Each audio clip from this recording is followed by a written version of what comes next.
Hello, and welcome to another episode of the B2B Leadership Podcast. I'm your host, Nils Vinje, and today my guest is Catherine Blackmore. Catherine, welcome back to the show. Oh, it's great to be back. Thanks for having me, Nils.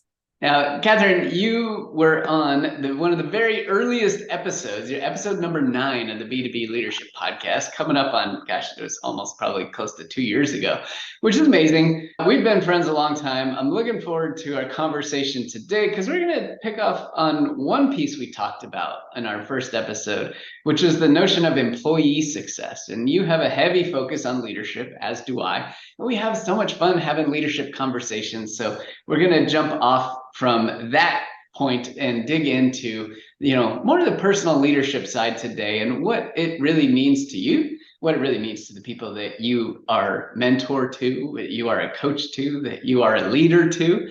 And we're going to have all kinds of fun. That sound good? Sounds perfect. Thank you. And congrats, by the way, on the growth of the podcast. Amazing. 2 years later to be back and to know how kept the conversation going. Thank you. Thank you so much. This is episode 103, and it's kind of amazing. You were on episode 9 and then coming back almost 100 episodes later. It's kind of mind-blowing. It just blows my mind even thinking about that because just how much time has passed, how many incredible guests and leaders have had a chance to interact with and have conversations, just share conversations and share expertise. And that's what this podcast is all about. Because frankly, leadership does not get talked about enough. It is talked about in the general sense of you need to be a leader and you need to read some books, but in the practical terms of how to actually do that, it just doesn't happen in our world. Would you agree? I would completely agree. And I'm so happy to participate in the conversation today. And I know a topic that is very important to me around personal leadership and specifically the employee success experience. I know we've talked before about the customer experience, but this is really central to a lot of the work that I'm doing and even focused even more so on women in leadership. And I'm so glad you brought that up. And I want to go down deep on that path because there's been so much change and so much awareness brought to the inequality that exists in our world today. And you've done some tremendous work inside of Oracle, helping to empower women leaders. And you are an incredible leader yourself and one of the most well-known and recognized in the space. And well, that's what I wanted to get your insights into. What does this look like? And how do we empower more women leaders who might not feel like it's their place or might not feel fully comfortable or confident? So first, maybe let's start with how do you view or how would you position just leadership in general? And in particular, like if you're thinking about someone that you're mentoring or someone that you're taking through and they're like, Catherine, I want to learn from you. Where do you even start? Yeah, it's a good question. So, there's lots to explore here, but I think as you mentioned a moment ago, leadership has a number of different dimensions. And when I think about leadership, it's not just I am a manager or I'm leading an organization. That's certainly a part of that, but it also starts at an individual contributor too, can obviously be developing leadership skills. And how I often think about it is there's personal leadership, which is really about, your knowledge of yourself. And how do you actually position yourself? How do you have the confidence? Do you have the personal brand that you can speak from? How are you at networking? How are you at collaborating? I mean, there's many things, within your own realm of personal skills that I think are the foundation of what we're talking about. And then it's how do you know kind of your own superpowers and what you're able to do and contribute? How does that translate into team leadership? And that can be either I'm an individual contributor and I'm on different work teams. Either I'm doing customer facing work and I have to work across teams, or I'm working in internal teams. I have influence, I have power, I have a voice. How do I shape that engagement? And then that can also translate into how do I not just influence a team or work with a team or lead a team, but how do I lead an organization? How do I influence an organization? And so those are kind of all areas to explore. But in my mind, it really starts with personal leadership. And, I'd say before you can even get to that, I think there's some space that we need to kind of talk about around, diversity, inclusion, which is certainly a big part of women's leadership. Hopefully knows we're beyond the state of talking about why that matters, but I'm happy to discuss that as well. But I think there's a bigger topic here, which is a sense of belonging. And let me just spend a moment on that. And I'll pause to see what you think about this too, because diversity is about, being invited to the dance. I've been invited to the dance. Inclusion is actually being asked to dance while at the party. Mm. But belonging is dancing like no one's watching. And it's that feeling that we're really going for, because it's at the center, I believe, of not being able to get at personal leadership.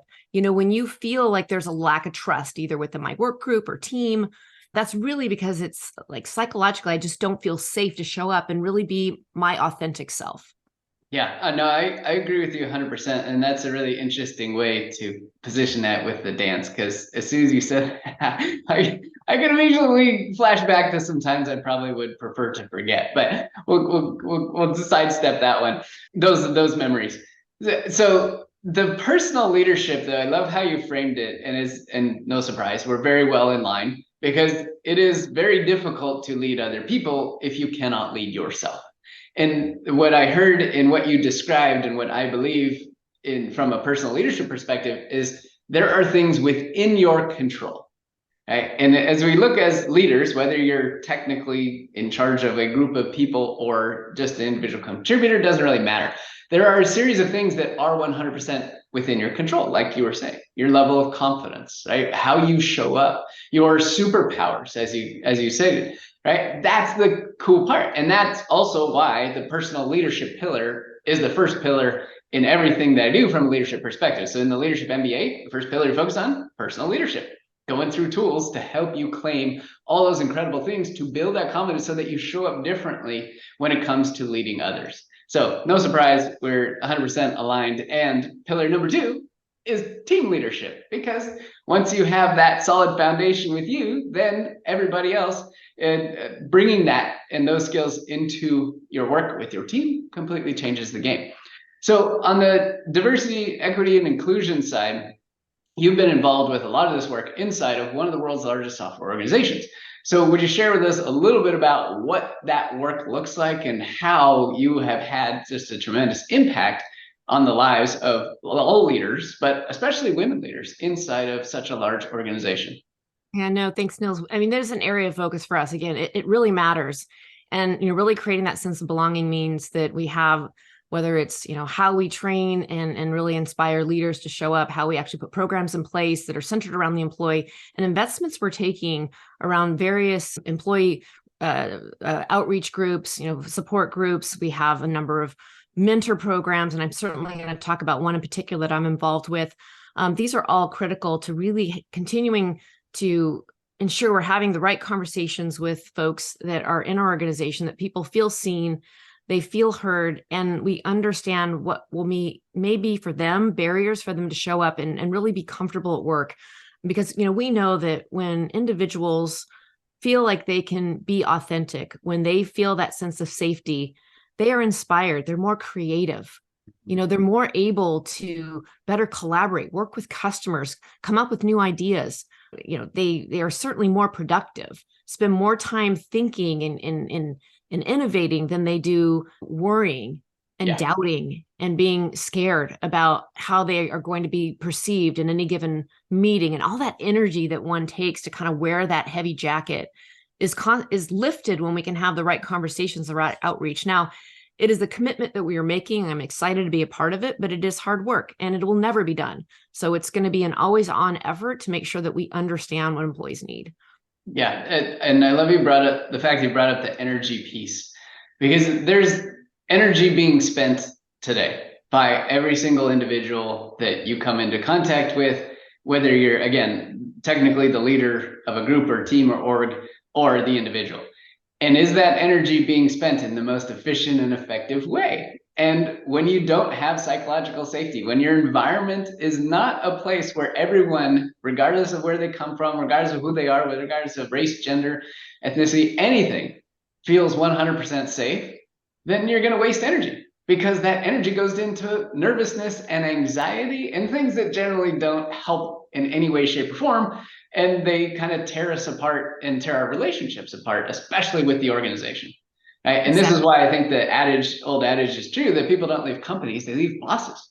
Right? Not every boss behaves the same way. But when you create a culture that is built around diversity, equity, and inclusion, when you create a culture that provides psychological safety, and when it's an underpinning of everything, then that energy, as you said, can be put to much greater use, which I absolutely love. And it's amazing to hear that Oracle is leading the charge and doing this internally inside of one of the world's biggest software companies. I think that we would all love to be a part of a team. And this is something that I know is my personal mantra, where your legacy is about not what you did or all the accomplishments, but really how you made people feel at the end of the day that matters the most. So I'm happy that that's something that is shared by many leaders at Oracle. We're doing this important work. But Nils, you asked the question about, where did this get started? So I would say not just at Oracle, but even before Oracle, I've spent a considerable amount of my career paying it forward. I mean, I love, when I worked at my first startup, hiring folks that are recently out of college and university and working with them as they were launching their careers, really giving back and helping them get started. Because I know how it felt when I got started. I didn't have people necessarily that I could turn to mentor. And when I did, that was just a big game changer. And I'm, not just talking about mentorship, which is developing skills, but also being a sponsor. And those are two very different things. For those that maybe kind of don't know the difference, mentor is someone that obviously helps you really see skills in you. And Nils, we've had many mentoring type conversations, sees in you the great potential and works with you to develop those skills. A sponsor, now, while the mentor may become a sponsor, but a sponsor specifically is in a position of power and a position of influence. It can actually promote you and get you to positions that you're interested in either applying to or, really thinking about new work or new initiatives and getting you basically asked to the dance. And really opening up doors for you. And so those two things are very important. And I know I found for myself, I was doing that probably more so than sometimes my customer work, because my people needed to be, confident. They needed to be skilled. They needed to make sure that they were successful in leading their teams and be my proxy when I wasn't able to be that leader, and become even more so when I, not just having as a frontline manager, managing my people in the field, but as I was managing managers, that became increasingly more important, and spending time and really unpacking and understanding, what was maybe standing in their way of them being a confident and competent leader. And so, to kind of flash forward with that experience, it became clear to me that a lot of what I consider to be my legacy is being able to have more of those conversations, to be able to help more leaders, and in particular, women leaders, because that's where I was finding that there was just starting to become a drop-off, Nils, of women that were confident, capable, credible, out there really taking that next spot. And maybe one other point, and I'll pause to get your reaction to this, but I'm sure many of us obviously have recruiters calling them, folks that reach out, and for myself, sometimes I'll pick up the phone more than anything just to find out what's going on. And I want to be helpful. In some cases, I'm trying to help a recruiter make a connection because we have a big network. And what I thought was very interesting is I had a conversation with a recruiter, and I knew this company, by the way, and I knew some of the leaders in this company. And they were talking about the fact that they were looking for a head of global customer success, a VP level, I believe. And I said, well, I'm, not currently looking, but I'm more than happy to connect you with others. But why is it that you're not talking to this woman leader in your organization that is at a director level? And he wasn't expecting that question. He's like, well, I know they're being groomed, but we've got an urgent need. And to me, that was a failure of leadership on that woman director's part, because I believe that she could have been groomed, could have been developed, could have been put into that role. And I said, so, my challenge to you, recruiter, is that you are probably talking to a select group of women VPs that are all gainfully employed, happy in their roles. And probably what will happen is, if you can't find one of us for this role because you told me that you really want to increase the diversity of the organization, you're probably not going to accomplish that. And you're going to end up hiring somebody that maybe looks like the rest of the leadership team, I argue, because that's what you're saying. You need to have a more diverse leadership team. And unfortunately, you're going to disenfranchise the people that are not being invested in particular, this woman that's very capable, and I know is not going to maybe stick around that long. And so to me, that was just another indication of there just needs to be more work being done so that we are just really developing women leaders, and they're able to take that next step. They're confident in taking that next step. Yeah, 100%. That is just such a powerful story. What do you think is at the root cause of that oversight? You saw it clear as day. You knew it, and you're not even part of the organization, right? Well, how did you see it so differently than this recruiter? And they were like, wait a second, nobody's ever asked me that question, including the people at the company who hired the recruiter in order to fill the role. Yeah, There's a couple of different aspects to it. One I would talk about, which is more about group, like developing women and leaders, is also understanding perhaps some of the things that they just aren't exposed to. And there's a great TED Talk, Susan Colatumbo, I believe, I'm going to not pronounce her name properly, but there's a great TED Talk on this about the kind of 3 hidden strengths or hidden areas that women just aren't aware of that they need to know if they want to advance and become, have a seat at the table in terms of really kind of commanding some of the top positions. And I think it was a very interesting TED Talk, because to me, it talked a lot about, we aren't helping women develop skills related to strategic acumen. Business acumen seems like, women in particular have a strong sense because they're coming up from the business. They have a pretty good grounding in that. But probably like the missing piece a lot of times is financial acumen. It's like the unspoken training that unfortunately a lot of male managers and leaders are getting that type of grooming, getting that type of exposure. And I had the advantage of having a lot of different positions before I came to technology that exposed me to that probably did put me in a unique position to be kind of shoulder to shoulder with other male candidates. But unfortunately, we're just not investing in women leaders that way. And so it's been a part of the piece of what I focused on, is really making sure that women, as they're being developed within manager, director roles, that they're getting exposure to that. How are they aware of running a P&L? Are they in strategic conversations? Do they understand the business? Most likely, that's what we're really training them on. But then how does that translate into strategic development?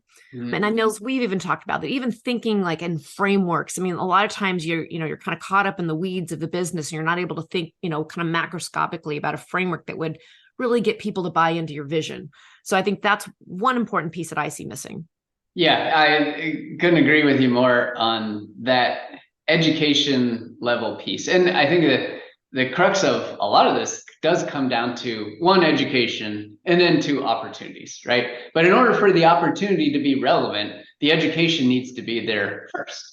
And without education, an opportunity perhaps might go unnoticed or even be wasted because you don't have the education. So if you don't get the opportunity because you don't have the education, but you can't get the education unless you have the opportunity, like we get the catch-22, and you're like, wait a second, how am I supposed to progress? And where is a sponsor for me? Why do, women sitting in any leadership position or even the IC seat might be wondering that today. So what advice would you have for someone, a woman listening to this, saying, yeah, I agree with that. And no, I don't know how to get the financial acumen. I don't know how to get this strategic piece. I don't even know what you mean by frameworks. What advice would you have for someone listening to this in that position? I think it's an important piece to invest in yourself. I think there's plenty out there that you can learn on your own, even if you don't have exposure, and then have conversations. I mean, I think a lot of this is really developing around mentorship as well, talking to mentors, having their advice on what trainings, what exposure would you recommend outside of work that I can just start to build skills. Perhaps there's online courses, certainly a lot out there that can be tapped into and taken advantage of. Talk to people that are gurus in some of these spaces and ask them questions about, well, how did you learn? How did you become conversant in this particular topic? How would you advise me on the types of things I should get involved with? And then from there, that can start to translate into work assignments. Get me involved. I want to be on a stretch assignment. Help me, participate in a task force.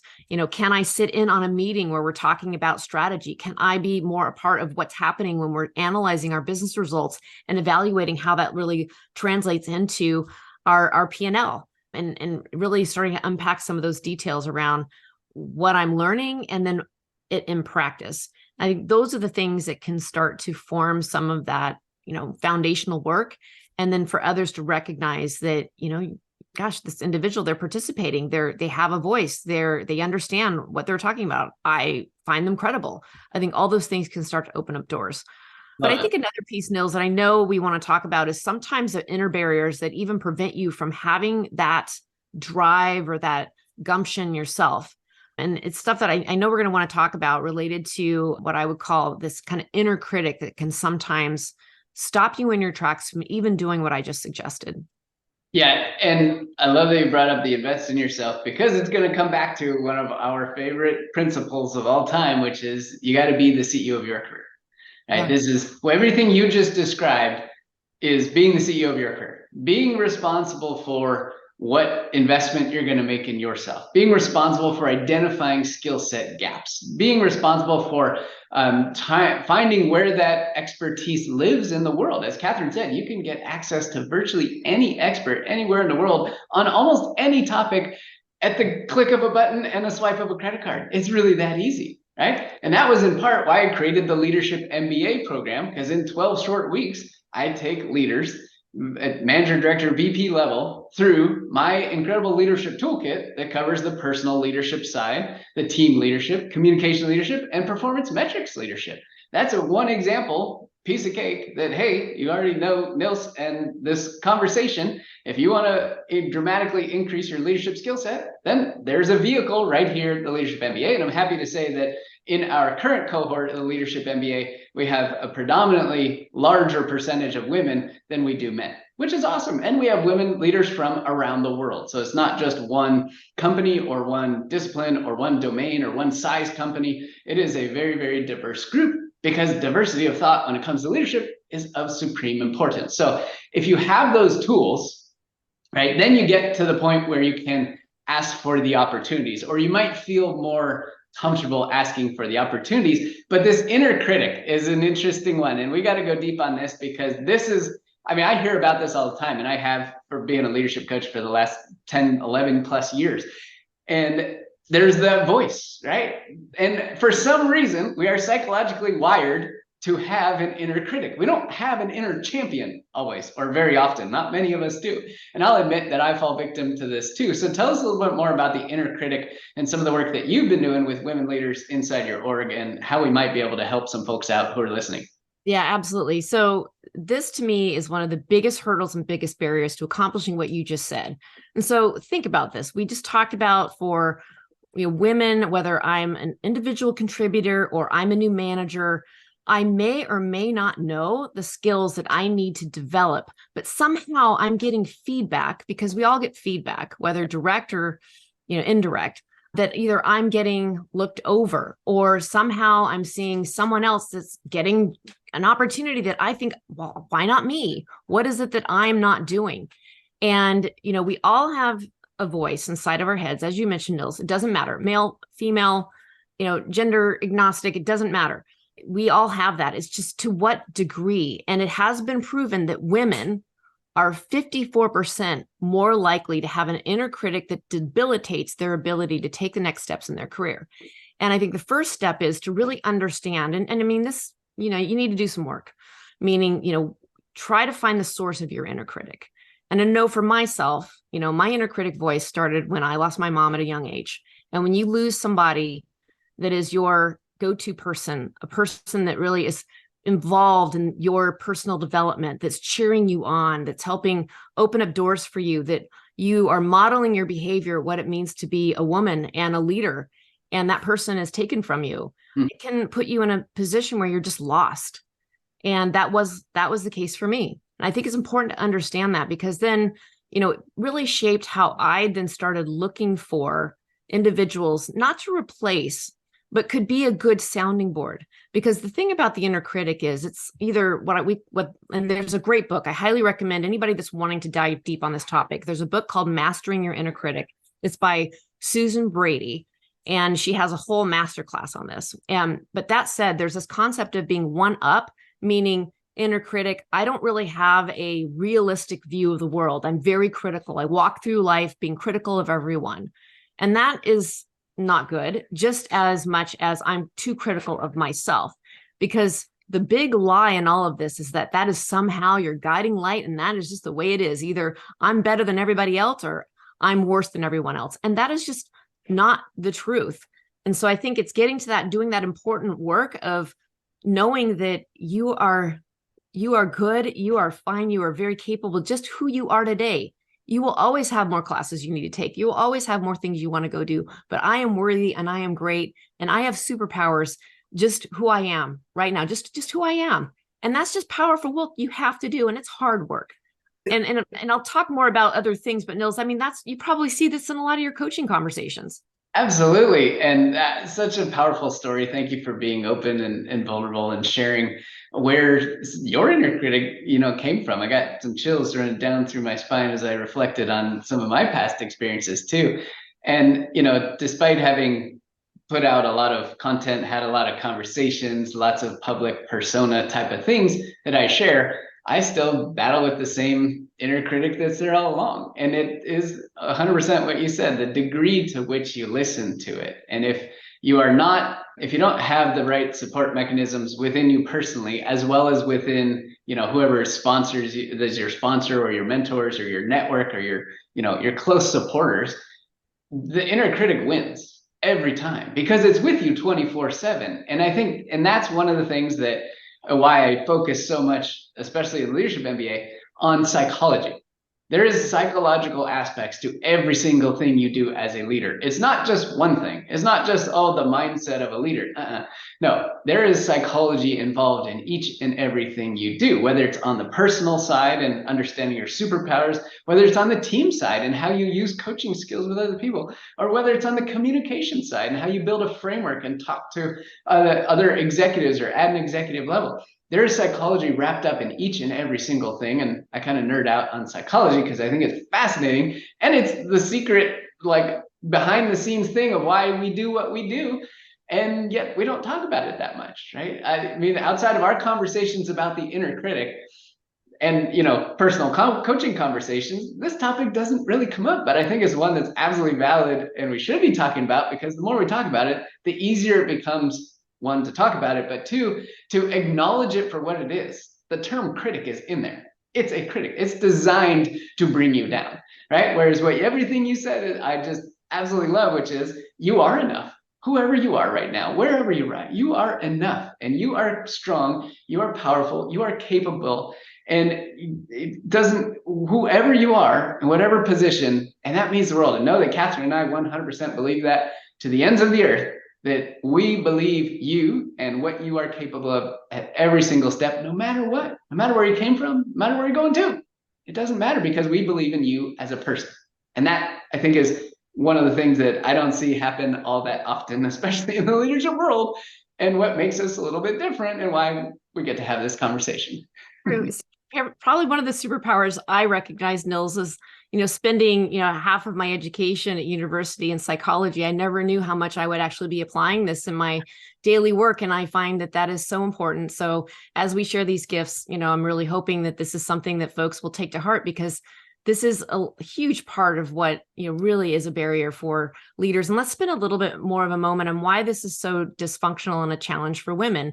And for whatever reason, maybe, again, it's how we were raised, our culture, what happened to us in the workforce. I mean, there's many things where this becomes even more debilitating for women. And the thing I find like visual, for whatever reason, we as women just have this kind of in our system where we'll just work harder. Mm-hmm. We'll just, metaphor of rowing. I'm just going to row harder. And what's interesting about that is that, women are more likely to take on work, being asked, more likely not to say no if they're stretched too far, because I have to row harder. Like, what's going to get me ahead is rowing harder and faster. And again, it goes back to us maybe not realizing that there might be other skill sets, other strengths that we need to learn about. But again, the only thing that I can contribute to my success is just rowing faster, rowing harder. I don't delegate, because I've got to be the one that's showcasing that I'm actually rowing harder and faster. And what's even more debilitating, I think you'll find this fascinating, Nils, is that there's been a study done around what doesn't matter, women, man, leader, when you're going through and doing performance evaluations. Unfortunately, men are going to get credit and will be viewed for their potential, whereas women will be viewed for the work that they've done, the rowing. We just keep perpetuating this cycle. And so the more that I know that I wasn't rowing hard enough, I need to demonstrate and document and put together my thesis on what I did this year, that's going to, get me the gold star, the A++ rating versus, I asked really important questions in a meeting, or I had a great idea, or I had a suggestion, or I empowered somebody else on my team to go do important work. We're just not getting credit for that. And I think that's an unconscious bias that we need to be thinking about as leaders, not trying to perpetuate this, if I only row harder, I'll get ahead syndrome. That, I mean, I was shaking my head there. What you were saying about that study and how it's been proven and over and over and over again, but it still continues. And lots of people pay it lip service. So my challenge for every single person listening to this conversation, regardless of who you are, where you are, what company you work for, size company, whatever it is, and one, acknowledge and become aware that you have an implicit bias. Even if you don't think you do, and if you think you're being fair and open, you do, because it's in our culture and it's been baked in. But two is, once you build that awareness, to do something about it, to change a little, just change perspective, change the pace. Just knowing about it is going to force you to think differently. And what I like to look at is, 40 years ago, most people worked for one organization for their entire career. Right? My dad was in that bucket. He worked for one company for 35 years. And absolutely, frankly, he was very fortunate. He loved his work. He was in one position. He was a CFO of a civil engineering firm. One position for almost his entire career. And he loved it. He was very fortunate. It's cool. But he never would have ever entertained doing something else or going something else or whatever. Nowadays, fast forward in our generation, and there is no possible, or very, very slim or very small percentage of the professional population that will work for one company for their entire career. So in the span of only 40 years or less, that paradigm has completely shifted. So that tells me it's 100% possible to shift in such ways like we're talking about with these implicit biases and putting women in a different bucket than men. It's 100% possible. Now, what drove that was lots of the change in the relationship between employees and employers was a lot of environmental factors. And frankly, it was just opportunity. There was more opportunity created in the world and in our economy that allowed for more, movement, and then less stigma associated with, well, you're a job hopper. That's how I was labeled when I first got started. I did, frankly, move around a lot, but that was a label that got put on me. And now, like in the years ago when I was still in a leadership seat and I was hiring people in the company, if someone had stayed at an organization for 5-7 years, I started to question whether or not they really had 5 to 7 years of experience, or whether or not they had 1 year of experience and they repeated it 5 to 7 times at that same company, right? So it almost became a detriment in my view, because if you weren't changing and shifting, you could get lulled into doing the same thing again. So my recommendation to every single person that listens to this now, wherever, is to become aware, acutely aware of how much bias there is in you, regardless of if you think there isn't any, because it's there, number one. Number two, do something about it, right? Change the way you do your performance reviews. Change the way you give feedback. Change the way you show up. Change the opportunities that you give to women. Change the way you look at women differently from men, because even if you say you don't, you probably do, because it's deep ingrained in us. But if we can look at the evolution of our relationship with our companies and over a span of less than 40 years, completely change that paradigm to working for one company for your entire career, and then now it's basically a value exchange economy. And we can look at that. We have possibility of completely upending this stigma too. We really do. We really do. And I think there's some other work too I might recommend at the individual level as well. Certainly everything you said, Nils, will be a big game changer. We have, I think, the responsibility to change the future. And, you can, as parents, if you're a parent, you would know, do I want my child who I'm raising to have some of the experiences that I've felt, or, when it felt like I was being excluded, or I wasn't being sponsored in, or I wasn't, be given the opportunity, or I just didn't get feedback in general around what was the distance I needed to make up between where I am right now to where I could be, interviewing for an internal job that I got no feedback afterwards. I just know I didn't get it. I mean, those all contribute to disengagement, lack of clarity around what I need to do, not developing people within your organization. And then ultimately, certainly we need to retain our people. And I think that ultimately comes up when we look at retention issues. As you said, people leave managers because of these poor experiences. Yeah. And the interesting thing is that the managers they leave, and I've left a lot of managers, right? The managers they leave are not bad people. Yeah. They just have never been taught how to lead. Right? That's my mission. That's my personal mission. And why I do what I do, why I created the Leadership MBA was because these tools belong in the hands of every single leader's toolkit so that they can create a psychological safety in their environment and they can get the absolute highest productivity out of themselves, but also the other people, and they can show up in a way that is empowering instead of debilitating. Right? I keep coming back to that. You said 54%, women are 54% more likely to have an inner critic that is going to hold them back than men. Like that's incredible. It's almost, starting from 50 yards back and 100 yards dash. There's no possible chance. So for all the women listening, right? That is one, awareness and a wake up call that if you have that, know that it exists. We're not going to say there's anything wrong with it because I can't really change it from here, Catherine and I, but it exists. What you do now, knowing that, is up to you. And this comes back to the being CEO of your career, right? And the ways that you can help quiet that inner critic, the ways that you can find to live with and work with that inner critic, because it can be beneficial in some areas, right? Are to invest in yourself and become the CEO of your career. If you do that, you have the potential to change the paradigm of what has happened traditionally in the professional environment. Yep, I agree. And to that point, there are a couple of techniques I think too that can really help. And I think these are things that you would want to ask a trusted mentor, really develop that as well, because that's also going to help balance out that voice. But what I know the book, the Mastering Your Inner Critic, we'll talk about is kind of maybe interesting technique, but it's, basically developing like your kind of alt persona, someone that kind of sits like the Jiminy Cricket that sits on your shoulder and basically tells you, wait a second, is that the right way to view what just happened? And kind of create a persona that could kind of guide you, like, or say, I'm hearing what you're saying about yourself right now. Don't talk to my friend Catherine that way. She's not like that. Yeah. And kind of giving that other voice some power so that they can actually help guide you. And then obviously that can also translate into your network, people that you trust, also helping balance out that voice. I think another thing, Nils, that's very helpful to do, and I've encouraged the women that have been a part of our mentor circle to do, is, there's a whole list of capabilities that you can certainly research. And there's, again, great books, what are superpowers? What are strengths? You can have a list of all of them. I would encourage all of you to select, a number of folks within your network, what would be the 3 things that they see in you?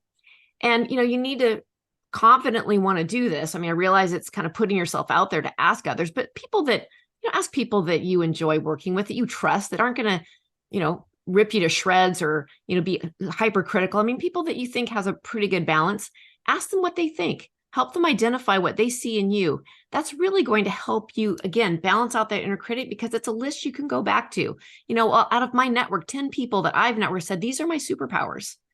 And, and really pay attention to those. And then what would you think about yourself? What's been your best day? What do you think are some of the strengths? Nils, this goes to strength finders like we've talked about. How do you start to have that at the forefront? So you start to recognize who I am and what are my strengths. And again, I think that can help you start to balance out some of that negativity you see in your head when you have moments that we're all going to have. We're all going to have moments where I can't believe that just didn't go the way I wanted to go. Moments of doubt. I'm not sure if I have it in me to do this next big assignment, but then, you turn to that list, you turn to the voice in your head, you turn to your mentors and say, you've got this, you've got this. I love that. And so the alter ego or the alter persona is perfect. And it's so good. And I'll add my favorite way to debunk some of the stuff that we come up with in our head. And I use this in all personal coaching conversations for years and years and years. And it's to simply write down and then speak out loud exactly what it is that you are saying in your head. Because here's the thing. When you conjure up a thought and you think about something, it is processed one way in your brain. And we all know that stuff can live up there and just be swirling around and taking up space and energy, right? However, when you write it down, exactly the words that you are thinking, and when you say them out loud to hear them, when you hear them, you are processing it differently in your brain. And you will 9 times, probably even more than that, out of 10, you will look at that and say, that is a bunch of baloney. How on earth could I even do that? So what seems completely okay to let ruminate and live in our head all of a sudden we speak it out loud and we give it voice, and then we see it for what it is, which is a bunch of crap. It's just not true, right? And that is one of my favorite things, because I will have a client tell me, I'm struggling with this, I've got these thoughts. I say, cool, right, we hit pause and like write down everything negative that's going on that your inner critic is telling you right now. And they write it down, and I'm like, okay, read it out to me out loud and tell me exactly what it is that you had written. And they do it, and they start laughing because they can't believe how awful some of it is. And some of it's really, really awful, but they look at it, and then they can objectively see, oh, that's silly. Why am I even considering this? So when you think thoughts, they are processed one way in your brain. When you hear your own thoughts played back to you on an auditory way, it is processed differently in your brain, and you will see them for what they are, just nothing more than a bunch of just baloney, frankly. It's so true. The power of saying things out loud, reminding me of another technique that I think is so important. And again, it's about overcoming your inner critic, overcoming some barriers. And again, we all have them, like we said, women more than men. But another big piece of this is just that inner confidence, and like really understanding who you are and then believing in that. There's like that gap of just having the confidence then to be able to go ask for what you want, to be able to ask others for help. And I think some of the things that are techniques about saying things out loud are before I go present, before I have to go into a meeting where, I'm with folks that I maybe there's some friction, maybe, I've felt as though I haven't had a sense of belonging. Maybe there's some conflict that I'm worried about, but having that voice that you can articulate outside by saying things, and literally going into the bathroom before you have the meeting and looking yourself in the mirror and saying, I like myself. I am the best. There's like truth in that. And there's a great, I know I've been like lots of resources here, Nils, today, but there's this great TED talk by Amy Cuddy that I send to other women leaders that are challenged with this kind of, how do I just get out of my own way and have a voice and just be powerful? And it is called power poses. There's a lot of research around this, and you probably have seen this, but it's like literally making yourself big, literally, practicing that so that you can, inspire yourself to be bigger than what you are, rather than cowering in a meeting and just recoiling and sitting back. And, if you were to watch meetings, you would definitely say the person that is actually expanding themselves, making a great point, they're perceived in the room as having more confidence, more power than the person that's just kind of closed off and not doing that. And how many times do we do that? And especially women, how many times do we just kind of make ourselves smaller when we should be making ourselves bigger? But it requires actual effort to practice that. And again, the challenge is to say things out loud to yourself in the mirror. I like myself. I am the best. I'm going to knock it out of the park. I am good enough. I am worth it. I've got this. Oh, that's brilliant. Brilliant. And we'll find all the links to the TED Talks and things. We'll include them in the show notes, because everything you mentioned here is just gold. And the power poses and that posture piece, right? This comes back to psychology. So if we're wired to think negatively of us, women more than men, right? Why can't we take advantage of that wiring in doing exactly what you just said? Well, it's the same thing when you do the power pose and you put yourself in a authoritative way and you build yourself up. You're still taking advantage of our millions of year old brain that is focused on fight or flight. And you're doing it in a different way. So you're using the same mechanism, you're just using it in a different way. So if your inner critic can talk down to you, you have the ability to use that psychological deficiency in our evolution to your advantage. And doing some of these things back here, it's why they're so fascinating, but it's always there. So the critic doesn't win here, right? The critic is just one example of how our psychology tries to hold us back.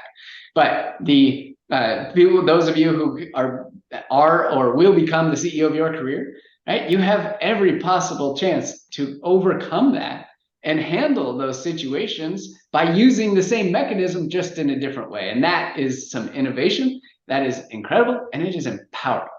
Yes, it is. And it works. And I think the thing that, as we talked about, for managers to recognize bias, to understand that they actually have the power to make a change and a difference, but you need to take action. Obviously, that's a huge call out here today, Nils, through our conversation. Another one is that you yourself, if you're struggling with this inner voice and inner critic, and you can even just identify that this is actually what's perhaps standing in your way, You can do something about it. And these techniques work. But the one thing I will tell you that doesn't work, and this is the big lie that we tell ourselves, is that if I just keep rowing harder and faster, it'll come to me. I will get that promotion. I will have that opportunity. I will have that next chance. That is the big lie we keep telling ourselves. And I'm here to tell you that will not get you to where you want to go. I'm so glad you put a pin in that, because working harder is not going to cut it. No way. No. And that is not the way. That's not how you get noticed. It is not how you get promoted. It is the furthest thing from it. The only thing it's going to do is drive you into the ground and make you exhausted and wish you were, taking a step out of the professional world because you just can't deal with this environment anymore. So I 100% applaud that and appreciate you calling that out, that working harder, especially for women, is not the answer. The answer is making a different choice, getting access to tools, getting experts, getting access to mentors and sponsors, and taking a different path, because you are worth it. It is. And it is worth noting too, that as things get tough in life, and sometimes the burden of family responsibilities does fall to the woman. It's just traditionally, that is statistically what we see. And that is another moment where we just have to row harder. And that is a moment where you are worth it. You are worth asking your employer, your manager, your peers, how am I going to navigate this? And how can I get some help? How can I get resources so that I can not just have to row harder, but how do I actually start to lighten the load so I can still contribute at the highest level and still see my career go forward? And unfortunately, it's like you've seen, like that's where careers drop off, is when women behind the scenes are having to row harder. But as leaders, as managers, we need to recognize that. As individuals, CEO of my career, I need to ask for help. I'm worth it. And I think we'll see a much different future. I look forward to that, Catherine, 100%. I'm there to support it a million times over. And that's, again, why I created the Leadership MBA. Get access to leadership tools, help you confidently handle any situation. And everything we talked about today are tools that we cover, especially the saying no without saying no, because that's a hard thing to do. And if you're saying no and making yourself crazy and drained after work because you don't feel comfortable saying no, there's a lot of opportunity. I'm telling you, there's a very, very good upside when you do feel confident. And I have a very specific technique that, no surprise, involves psychology and tactics that I take people through in Leadership MBA. So, Catherine, it's been an absolute pleasure talking all things personal leadership with you today. Women in leadership, our biases, both conscious and unconscious, our evolution of work and our relationships with our companies, and how we as leaders, number one, can show up differently and make a change, and how women in particular can show up differently and make a change, and how they can not row harder. So thank you so much for your time today. Oh, you're so welcome. And I look forward to continuing the conversas in the future, Nils. Thanks again. I will have you back, and we'll keep on this thread, because this one could go on for years and years and years. As it should, and as we should always be talking about this. So thanks for the opportunity. My pleasure. All right, take care. Thank you.